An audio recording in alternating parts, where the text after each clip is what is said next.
This is not your typical comic book. Dark Horse dropped a story where circus clowns trade in their makeup for guns, knives, and katana. And the result is pure grindhouse mayhem. Wild, dangerous, and way too hot for its own good. Welcome to my YouTube channel, and this is Clown Fatale, which is French for Femme Fatale. If you know, you know. Let's begin. Because as I said in the start of this video, this story is about clowns. 4 very pretty clowns who have found themselves in a circus. Now, for those of you who don't know the hierarchy of the circus, clowns are the lowest of the low. They bring all the jokes and the funnies, yes, but they are not respected. And of those 4 clowns, we start off with Chloe. Now, Chloe is a very talented actress, but you see, she's at the circus because she's down bad. Thankfully, she's just a clown. She doesn't have to be the girl that gets tossed knives on stage every night. Yeah, it was a tough gig, which is why her crew never liked to watch this part of the show. They made sure to leave early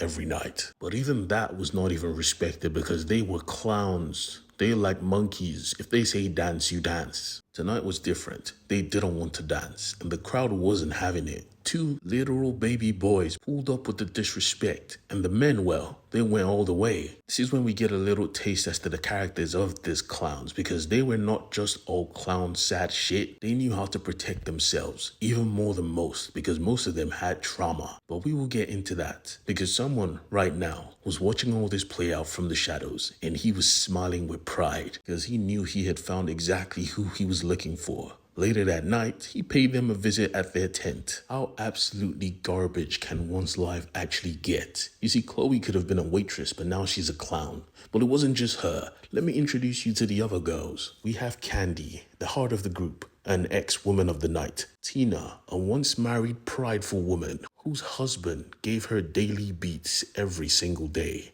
And then we have Aya. We don't talk about Aya. She's fucking crazy. In comes the white man with the promise that is about to change their lives. You see, Chloe was the de facto leader, and she wasn't trying to entertain no craziness tonight, especially because this guy just pulled in here and started talking rubbish. The rubbish he was talking about was a job. Now this had Tina's attention. Hey, you don't speak for me? How much we talking? Nothing much, just 50 grand. Now to him, that was probably not a lot of money, but to them, that was the world. 50 grand to a bunch of clowns who have nothing to do but do clown shit? Tina loved money, but she knew better. Alright, what's the catch? This ain't no clown job, is it? He said, hey, I'm hip, I'm down. They were confused like, you're hip, you're down. He said, I get the gimmick. You guys are clowns. You come in and out whenever you want because of a circus. He allows you to keep your job private, right? I get it. My uncle doesn't. He's still doubting your skills. So here's the thing. We have a drug dealer that's moving into our territory. We need him dealt with. When you take him out, call me. Here's my card. I'm about to make you girls very rich. This is your audition. Try not to fuck it up. Alright, see you later. He dipped, called his uncle and told him, yeah. He gave the info to the assassins. Everything will be taken care of, and he has seen them work. As they beat up the crowd in front of the circus, yeah, they do brutal work. It's about to be fun, uncle. But like most nephews of a crime boss, he is a fuck up. Because those girls were no assassins. The real assassins were watching all this play out. Yeah, those guys that were throwing knives before, they literally kill for money. While these girls were just really attractive clowns. His choice had the girls marked for death because these assassins thought they were trying to move into their territory. Back in the tent though, the girls were losing their mind. This motherfucker wants us to kill Rico, our one and only drug dealer in this shitty town? Hell nah. Chloe, the voice of reason, thought it was insane. They were never going to do this, but Tina said, that's a lot of money, goddamn. 50 grand? We could change our lives. Chloe said, what the hell is wrong with our lives? And then they found out the answer instantly because the manager of the circus pulled up like, you fought our crowd? The one source of income we have? God damn it, I knew I should have hired male clowns. You guys suck. He called them every freaking name in the book, made them feel like trash. And in that moment, they decided, alright, we doing this. Candy actually started to cry because that hurt. I mean, god damn, he was mean.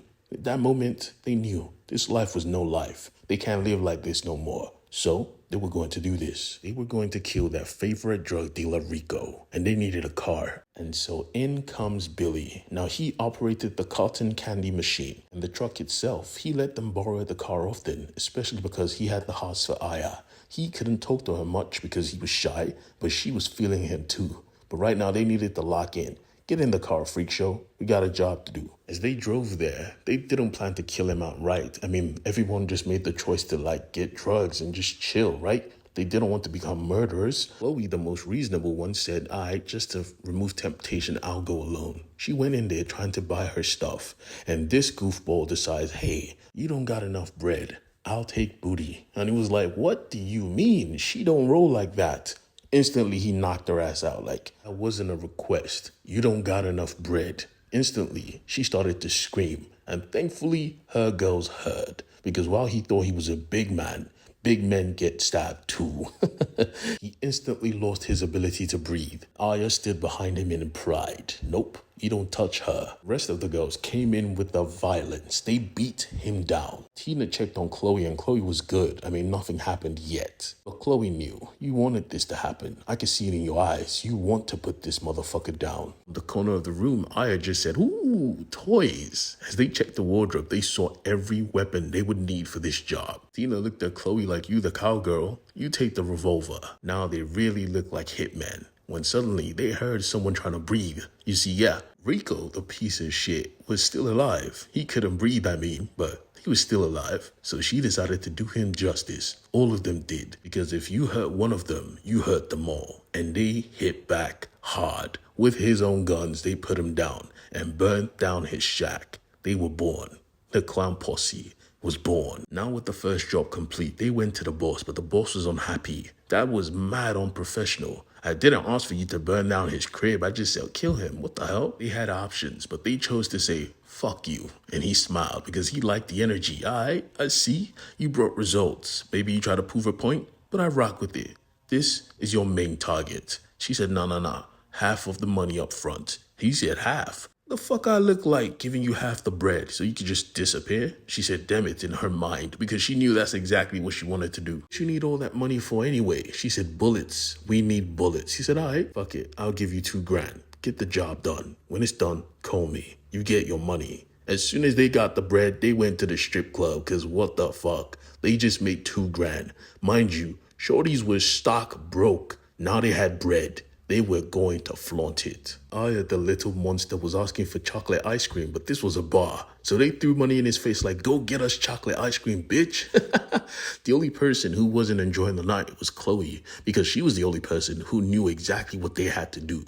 They had to kill a man. Her plan was to get half the bread, disappear with her girls and start a new life. Now they actually have to kill someone to do it. It was not a good choice. Candy honestly didn't want to hear all this. It was fucking up her mood, so she went to dance.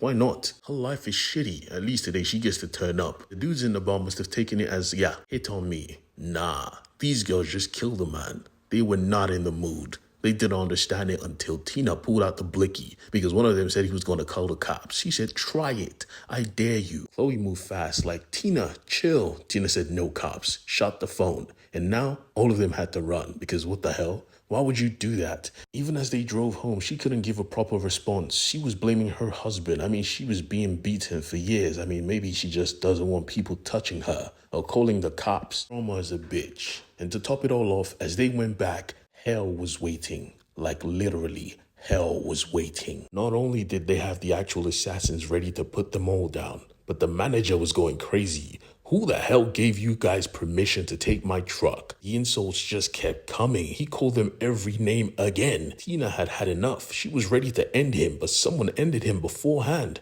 It was Candy, the nice girl. I've had pimps before. They talk like that. I'm done with it. I'm done with you. Ain't this about a bitch? Chloe now had to devise a way to take care of the body. They formed an idea. Feed him to the lion, and they planned to do it tonight. Not knowing the assassins were honing in, slowly but surely. All preparations were carried out. The animals were hungry. They were starving. And as soon as they heard the manager begging for life, they said, nah, enter the cage, boy. It didn't even take a second before the lion just started ripping him apart. And then it happened. Candy was stabbed in the neck. Chloe could not even comprehend what she just witnessed. Her friend was dying, and these Russian pricks stepped out of the shadows like, you took our job. It's time to die, amateurs. Tina, the crash out, said, you killed my best friend.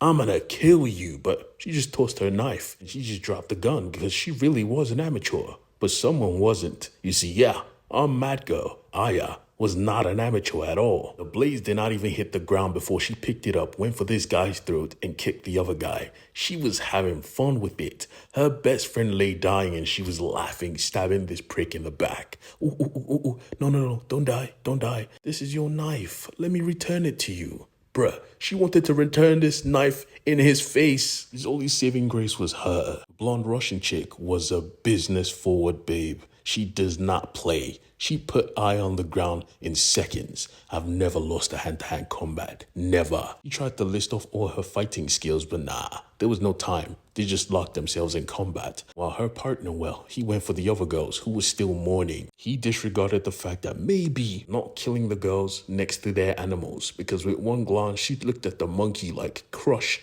the melon. With one grasp, homeboy's head exploded. I and the big chick were distracted for a moment before they went back to Mortal Kombat. Tina thought different. She grabbed a shovel and split her head open. The hits just kept coming. She just lost her best friend. And now they have to think of what to do with the bodies. God damn.